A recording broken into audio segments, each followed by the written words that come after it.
दोस्तों, आज का जो हमारा टॉपिक है वो प्रकाश से रिलेटेड है, यानी प्रकाश का परावर्तन, उसके नियम और उसका प्रकार, उसको हम अच्छे से एक्सप्लेन करने की कोशिश करेंगे। ये जो टॉपिक है ये आपके लिए 10th क्लास में काफ़ी इम्पोर्टेंट है और 12th क्लास के जो विद्यार्थी हैं उनके लिए काफ़ी इम्पोर्टेंट है। यहाँ से बोर्ड एग्जाम में 1 नंबर या 2 नंबर या 3 नंबर का कम से कम काम हर पेपर में पूछ लेता है और कंपटीशन के लिए भी इम्पोर्टेंट है। 1 नंबर का तो कंपटीशन में भी यहाँ से पूछ लेता है। देखो, तो सबसे पहले हम कोशिश करेंगे कि प्रकाश है क्या, प्रकाश क्या होता है, उस चीज को हम समझेंगे। देखो, प्रकाश क्या है? प्रकाश एक प्रकार की ऊर्जा है, यानी ऊर्जा का ही एक रूप है प्रकाश, जिसके माध्यम से वस्तुओं को देखने की अनुभूति होती है, यानी व्यक्ति को या हमें जिसके माध्यम से वस्तुओं को देखने की अनुभूति होती है उसी को प्रकाश कहते हैं। और प्रकाश चुंबकीय अनुप्रस्थ तरंग है, विद्युत चुंबकीय अनुप्रस्थ तरंग है। ये बात ध्यान रखनी हो, यही आपके लिए कंपटीशन एग्जाम के लिए क्वेश्चन हो सके कि प्रकाश किस प्रकार की तरंगे हैं, ऐसा कुछ ऑप्शन हो सकता है। तो वहां ये क्वेश्चन मैंने किसी एग्जाम में देखा भी है और ये आ भी सकता है कि प्रकाश विद्युत चुंबकीय तरंग है, अनुप्रस्थ तरंग है। अच्छा, अब 10th क्लास के लिए देखेंगे क्या है प्रकाश का परावर्तन। देखो, प्रकाश का परावर्तन ये अहम टॉपिक है और बहुत अच्छा टॉपिक है।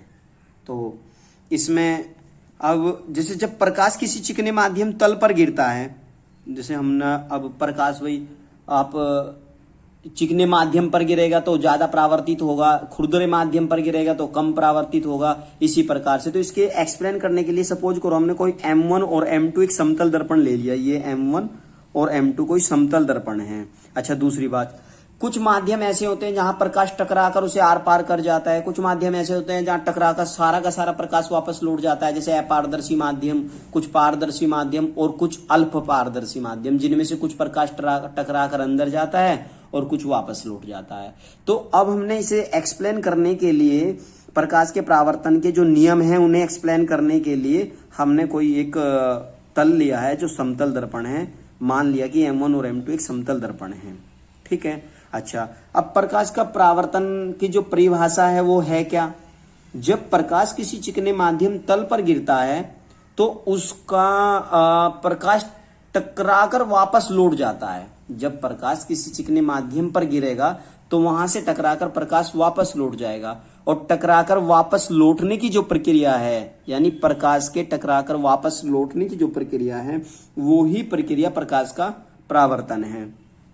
देखो, अब इसके 2 नियम हैं। एक तो पहला नियम बहुत आसान नियम है और काफी अच्छा नियम है। देखो क्या कहा उन्होंने, आपतित किरण, ये वाली किरण। आपतित किरण का मतलब हुआ आने वाली किरण, यानी जो प्रकाश से टकराने वाली प्रारंभिक किरण है, जो स्टार्टिंग में किसी तल से जो टकरा रही है, ये वाली किरण, ये आपतित किरण हो गई।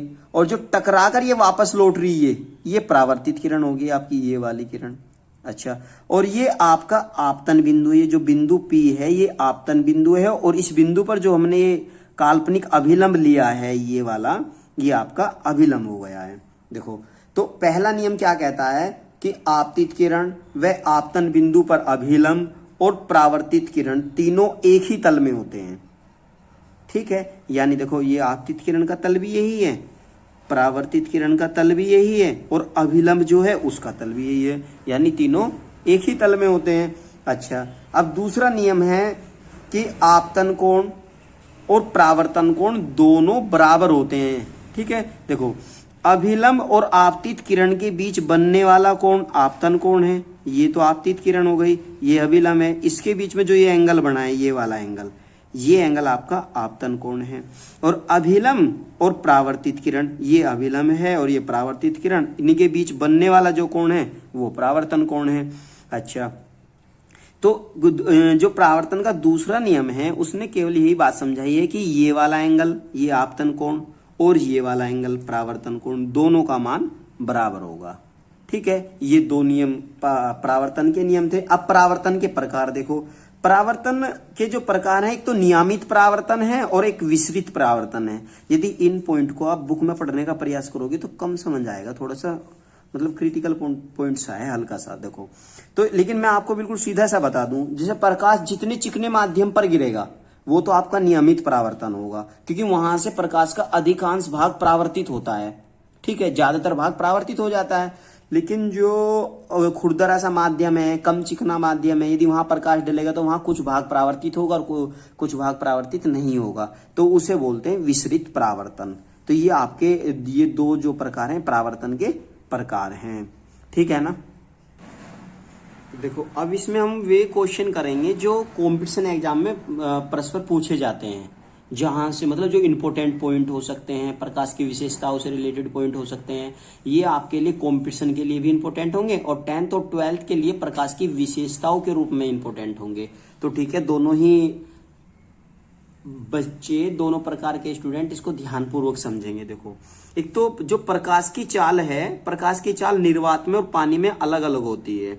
निर्वात में प्रकाश की चाल 3.0 गुणा 10⁸ मीटर प्रति सेकंड, ठीक है।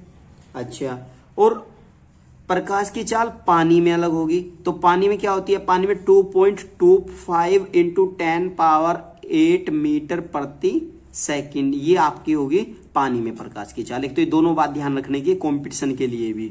अच्छा, एक ये भी बात कंपटीशन के लिए है कि प्रकाश विद्युतीय चुंबकीय अनुप्रस्थ तरंग है, ये एक विशेषता भी है इसकी, और आप ये कह सकते हो कि मतलब एक क्वेश्चन भी है हमारा कंपटीशन का। अच्छा, दूसरी बात ये है कि जो प्रकाश है, प्रकाश को चलने के लिए किसी माध्यम की आवश्यकता नहीं होती। प्रकाश निर्वात में गमन करता है, प्रकाश के लिए किसी विशेष माध्यम की जरूरत नहीं होती। अब देखो, एक बात ध्यान रखने की है, प्रकाश के हिसाब से वस्तुएं दो प्रकार की होती हैं, यानी अकॉर्डिंग प्रकाश जो वस्तुएं हैं वे दो प्रकार की हैं। एक प्रकार तो आपका हो गया वस्तुओं का कि प्रदीप्त वस्तुएं, प्रदीप्त वस्तुएं, और दूसरा प्रकार हो गया आपका अप्रदीप्त वस्तुएं, अप्रदीप्त वस्तुएं। तो इन्हें दोनों बात को बहुत आसान है और आराम से समझो। देखो, जो प्रदीप्त वस्तु हैं वे तो वे वस्तुएं हैं जो प्रकाश उत्पन्न करती हैं, वे तो होगी आपकी प्रदीप्त वस्तुएं, और जो प्रकाश उत्पन्न नहीं करती वे अप्रदीप्त वस्तुएं हो गई। जो और यानी जिनके पास स्वयं का प्रकाश होता है। जैसे अब यहां आप थोड़ा सा एक अंतर करेंगे, जैसे सूर्य है और सितारे हैं। जैसे सूर्य सितारे हैं, और आप लेके चलो कि जैसे मान लिया सूर्य हो गया, लालटेन हो गया, सितारे हो गए, जलता हुआ कोयला हो गया, विद्युत बल्ब हो गया, ये आपकी सब प्रदीप्त वस्तुएं हैं। और अप्रदीप्त वस्तुएं में क्या होता है, जिनके पास अपना स्वयं का प्रकाश नहीं होता। जैसे चंद्रमा हो गया, चंद्रमा के पास अपना स्वयं का प्रकाश नहीं है, ठीक है। और ग्रह हो गए, मेज हो गई, कुर्सी हो गई आदि। देखो, मेज और कुर्सी को तो आसानी से पहचान लोगे, लेकिन याद रखने का जो पॉइंट है, अप्रदीप्त वस्तुओं में आपको याद रखना है चंद्रमा, और याद रखना है ग्रह। कुर्सी और मेज तो हर किसी के याद रहेगा, ठीक है।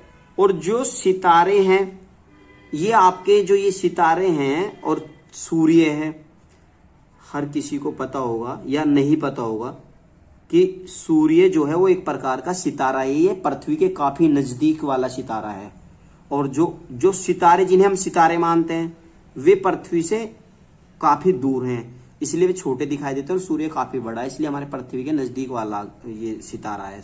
यानी सूर्य भी एक प्रकार से सितारा है। अच्छा, अब एक बात ध्यान रखने की ये है कि प्रकाश एक सीधी रेखा में गमन करता है, ये और बात ध्यान रखना, ये इंपॉर्टेंट फैक्ट है। प्रकाश सीधी रेखा में गमन करता है, सीधी रेखा में गमन करता है। अच्छा, प्रकाश जब ठोस या द्रव माध्यम में प्रवेश करता है तो प्रकाश अपवर्तित होता है। ये बात और ध्यान रखने की है कि जब प्रकाश ठोस या द्रव माध्यम में प्रवेश करेगा तो प्रकाश अपवर्तित होगा, और जब किसी माध्यम से टकराएगा तो परावर्तित होगा, ठीक है। अपवर्तन वाला जो इसका टॉपिक होगा वो हम अगली नेक्स्ट वीडियो में लेकर आएंगे। बाकी ये बात ध्यान रख लेना है कि जब द्रव में या ठोस में प्रकाश एंट्री करेगा तो वहां जाके प्रकाश का अपवर्तन होता है, ठीक है ना। अच्छा, और परावर्तन को हमने अच्छे से थोड़ा एक्सप्लेन कर ही दिया है, ठीक।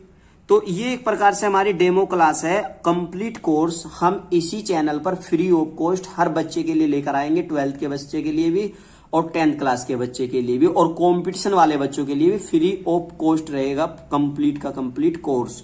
तो इसके लिए आप इसको ज्यादा से ज्यादा शेयर करो और सब्सक्राइब करो, ताकि हम कंप्लीट वीडियो, बड़ी से बड़ी वीडियो अपने चैनल पर जल्द से जल्द लेकर आ सके आप सब लोगों के लिए। और इसी चैनल पर धीरे धीरे आने वाले समय में मोटिवेशन वीडियो भी लाई जाएंगी, और ज्यादातर कोर्स, मैथ का कोर्स और फिजिक्स का कोर्स और जीएस का कोर्स हम फ्री ऑफ कॉस्ट इस पर अपलोड करेंगे।